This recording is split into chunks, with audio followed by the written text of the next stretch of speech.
چین کی افریقی ممالک میں انفراسٹرکچر اور تجارتی تعلقات بڑھانے کی پیشکش۔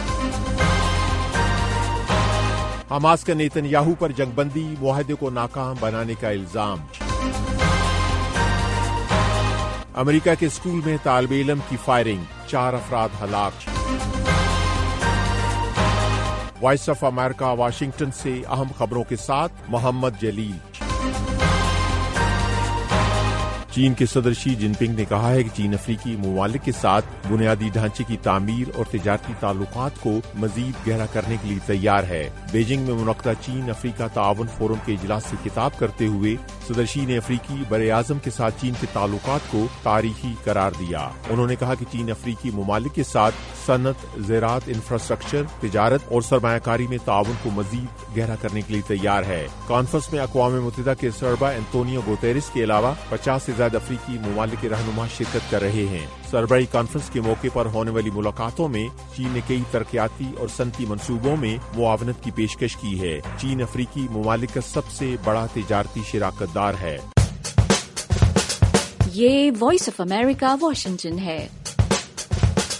فلسطینی عسکری تنظیم حماس نے اسرائیل کے وزیر اعظم بنجمن نیتن یاہو پر غزہ جنگ بندی معاہدے کو ناکام بنانے کا الزام عائد کیا ہے، جبکہ اسرائیل کے وزیر اعظم کا کہنا ہے کہ حماس نے مذاکرات میں تمام تجاویز مسترد کر دی ہیں۔ دونوں فریقین کی جانب سے الزامات کا تبادلہ ایک ایسے وقت ہوا ہے جب غزہ میں 6 یرغمالیوں کی ہلاکت کے بعد نیتن یاہو کو جنگ بندی معاہدہ کرنے کے لیے دباؤ کا سامنا ہے۔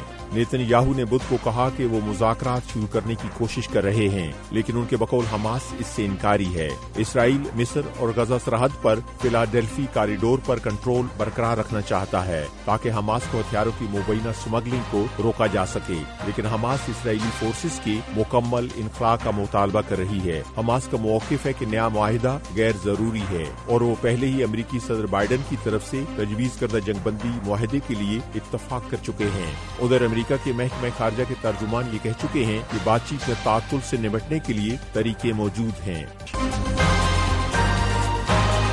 عالمی ادارے صحت نے کہا ہے کہ غزہ میں تقریباً 2 لاکھ بچوں کو پولیو کے بچاؤ کے قطرے پلانے کی مہم کا پہلا مرحلہ کامیابی سے مکمل ہوا ہے۔ غزہ میں جاری اسرائیلی کارروائیوں کی وجہ سے لگ بھگ 24 لاکھ افراد کو اپنے گھر بار چھوڑ کر غیر محفوظ مقامات پر منتقل ہونا پڑا، جس کی وجہ سے پولیو وائرس پھیل گیا ہے۔ گزشتہ 25 سالوں میں پولیو کا پہلا کیس سامنے آنے کے بعد اتوار کو غزہ میں بڑے پیمانے پر انسداد پولیو کی مہم شروع کی گئی ہے۔ عالمی ادارے صحت کا کہنا ہے کہ 1 سے 3 ستمبر تک جاری رہنے والی انسداد پولیو کی مہم کے دوران 10 سال سے کم عمر کے 1,87,000 بچوں کو پولیو سے بچاؤ کے قطرے پلوائے گئے ہیں۔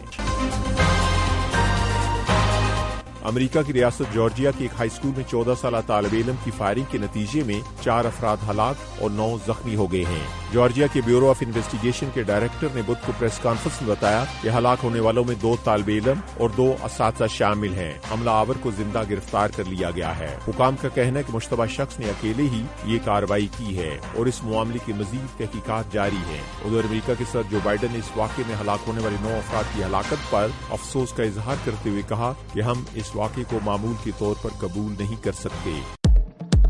Voice of America Urdu service کا ٹی وی شو ویو 360۔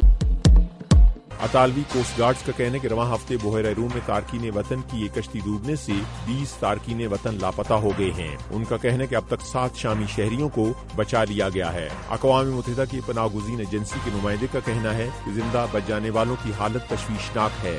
بازیاب ہونے والے افراد نے بتایا کہ 1 ستمبر کو 28 افراد ایک جہاز پر سوار ہوئے تھے، لیکن خراب موسم کی وجہ سے 21 افراد بشمول 3 بچے جہاز سے سمندر میں گر گئے۔ وسطی بحیرہ روم کو تارکین وطن یورپی ممالک جانے کے لیے استعمال کرتے ہیں، جو نہایت خطرناک راستہ ہے، اور اقوام متحدہ کی پناہ گزین ایجنسی کا کہنا ہے کہ رواں سال 1047 افراد یورپ پہنچنے کی کوشش میں ہلاک یا لاپتہ ہو گئے ہیں۔ وائس آف امریکہ واشنگٹن کی اردو سروس سے خبروں کا یہ بلیٹن اب ختم ہوتا ہے۔ میں ہوں محمد جلیل اور ایڈیٹر نثارہ حسن۔